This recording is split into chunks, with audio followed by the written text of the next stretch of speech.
Hey everybody, it is Thursday? It's Thursday. Angie made me promise that I would do a video on how to make a center family favorite called Yulekage.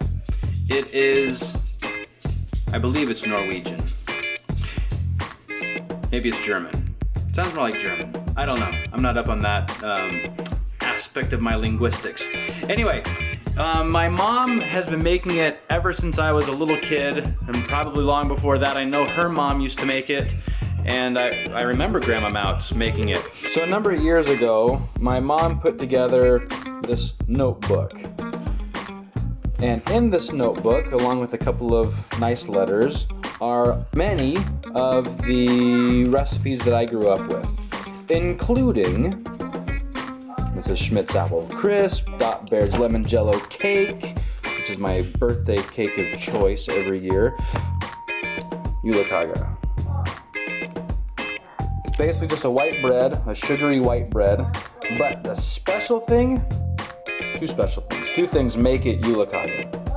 The cardamon and the 1 pound of mixed candied fruit. So first thing, 2 1/4 cups of milk, scalded.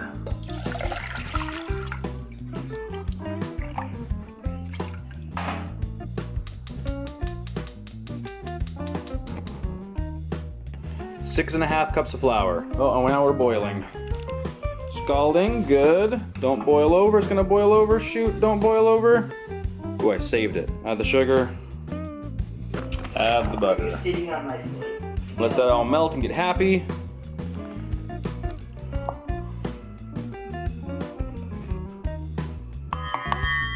Mom's handy little note. I add cardamom and fruit while stirring in the flour. It mixes it in better, and I like lots of cardamom. So here we go, cardamom. We're also gonna need to add our salt. We'll also add our yeast at this point. I'm not using a tripod here, so 1 teaspoon of cardamom is going into the flour. Salt. 1 package yeast.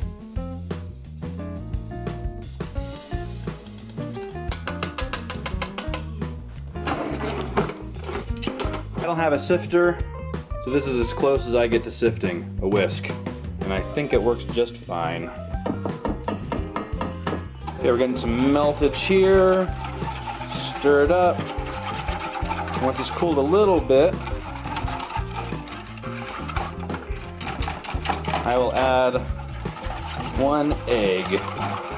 I'm stubbornly not using a tripod, so right now we get to test my ability to crack an egg with 1 hand. Here we go. Well, obviously I can crack an egg with 1 hand. I don't know if I can crack it and open it with 1 hand.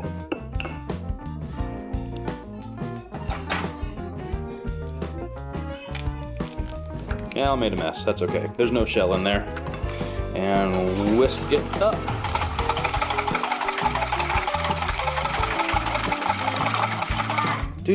Missing anything? Let's see. 1 cup raisins, 1 cup mixed candied fruit.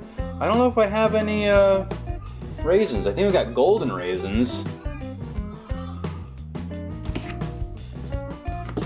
Hello, raisins? Raisins. Oh. Golden raisins. Usually you don't use goldens, but that's okay. I don't think we have regular raisins, so we'll use goldens. I said that wrong. 1 cup raisins, yes. 1 pound of the mixed candied fruit. So I know there are probably a lot of you out there who see the label fruitcake and just cringe. This is nothing like fruitcake. Nothing. This is magic and bliss. Because it's not all heavy and nasty and overly sweet. And I know some people load their, well, I think actually like you're supposed to traditionally load your fruitcake with booze. No booze in this. It is light. It is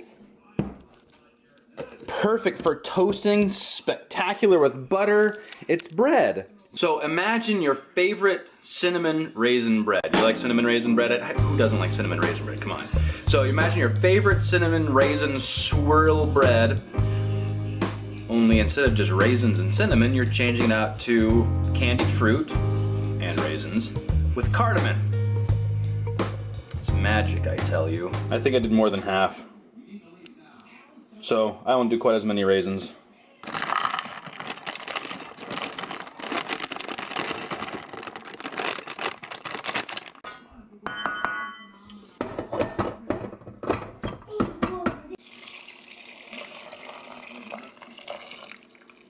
That is really full. It'll be okay. It's been a couple years since I've made Yulekage. Alright, mixy mixy.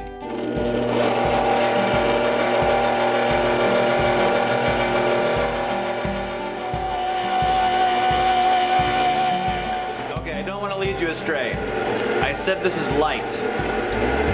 Maybe it's not really light, but it's airy.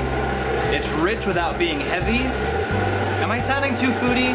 I don't know. I could talk about this stuff all day long. Seriously, it's like my favorite thing in the world. Once it's all baked, you slice a nice thick slab, you pop it in the toaster, slather it with good butter. Awesome. I think we're almost there as far as the mix is concerned. It's gonna have to rise for quite a while. This is sticky stuff.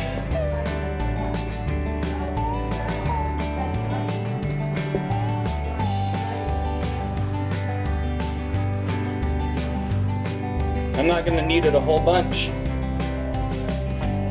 because I did most of the kneading in the mixer. I'm going to cover that with the bowl and let it go for an hour or two.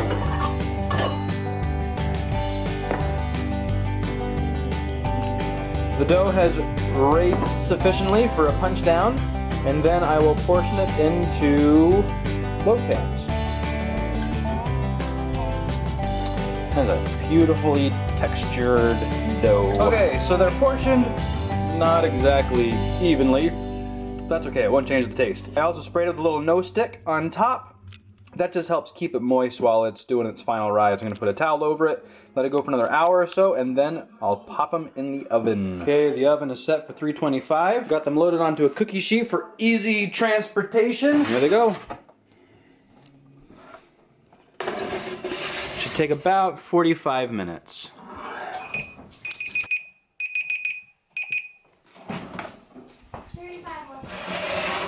Oh, those are pretty.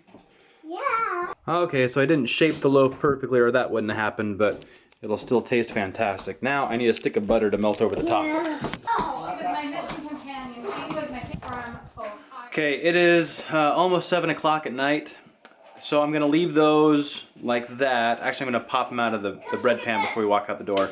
But we're gonna go to a shop to spend some Christmas money, so that the kids have stuff from the Christmas money from Grandma and Grandpa Olson. Thanks, Grandma and Grandpa Olson.